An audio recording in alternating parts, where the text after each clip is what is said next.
Ini kan memang industri logistik nasional menghadapi dinamika baru begitu ya Pak, Oke. akibat kebijakan impor tarif AS yakni 19%. Meski memang ini sudah tarif yang diturunkan begitu oleh Presiden Donald Trump dari semula 32%. Nah, tapi meskipun sudah diturunkan, ini kan menjadikan sulit industri logistik Indonesia.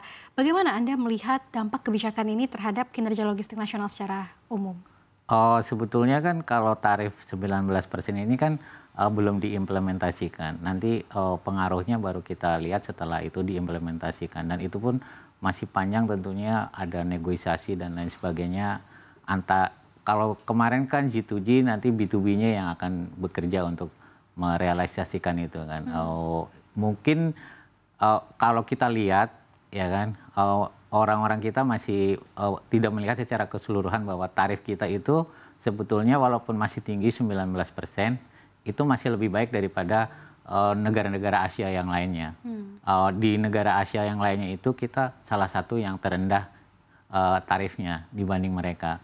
Kita sama dengan Filipina, mungkin lebih tinggi sedikit dari Singapura. Tapi kalau kita bandingkan dengan Cina, Jepang dan negara-negara yang lain, Vietnam juga mereka lebih tinggi dari kita. Jadi kompetitifnya kita untuk penjualan ekspor ke Amerika masih ada lah. Jadi tidak langsung kempes begitu aja ya, langsung hilang. Memang kemarin kita mungkin lebih baik, tapi secara perbandingan tarif kita masih lebih kecil daripada yang lain. Jadi kita harusnya mampu untuk bersaing dengan mereka. Kan kuncinya kita bersaing dengan negara yang lain. Betul. Walaupun sama-sama tarifnya dinaikkan, tapi kita masih lebih kecil. Dan nanti kan itu sebetulnya yang saya dengar sekarang bahwa importir di Amerika sendiri sedang mengajukan keberatan lewat pengadilan menggugat Donald Trump untuk kebijakan ini. Jadi itu masih sangat dinamis lah.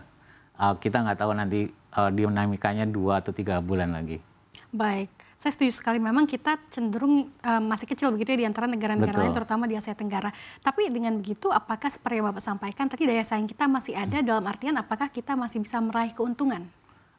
Harusnya bisa. Bagaimanapun nanti kan dalam ekonomi kan terjadi equilibrium ya, penyusian dengan semuanya. Akhirnya kita juga kalau saya lihat ya kita masih lebih kompetitif dengan yang lain. Harusnya seperti itu sih.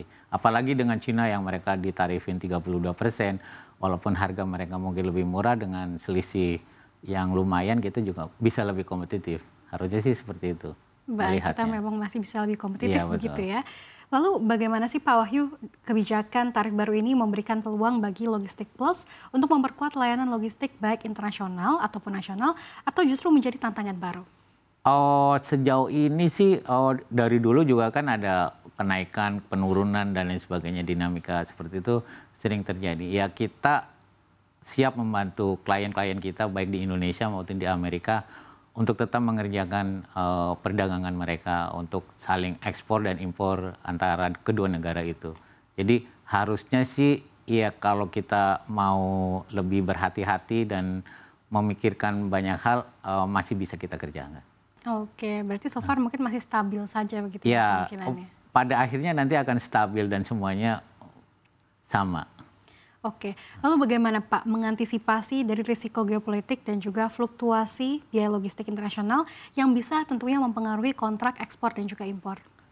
Itu sebenarnya bagian di sisi penjual dan pembeli atau manufaktur di masing-masing negara ya. Mereka tentunya punya skenario untuk kenaikan harga, baik itu karena situasi geopolitik ataupun kenaikan biaya bahan bakar dan lain sebagainya seperti itu, atau mungkin juga biaya-biaya yang lain.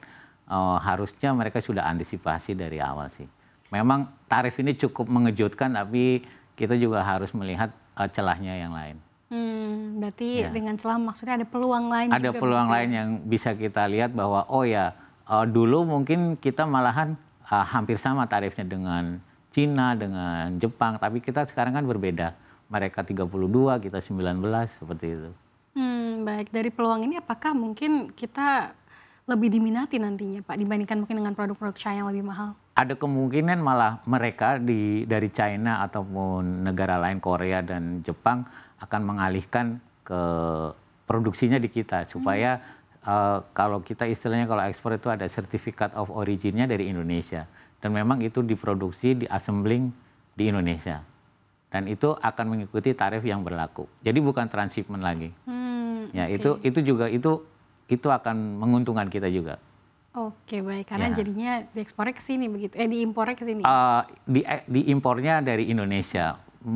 Mereka di Cina ataupun perusahaan-perusahaan di Cina ataupun di Jepang akan merelokasikan pabriknya ke Indonesia supaya mendapatkan preferensi tarif yang lebih murah di Amerika.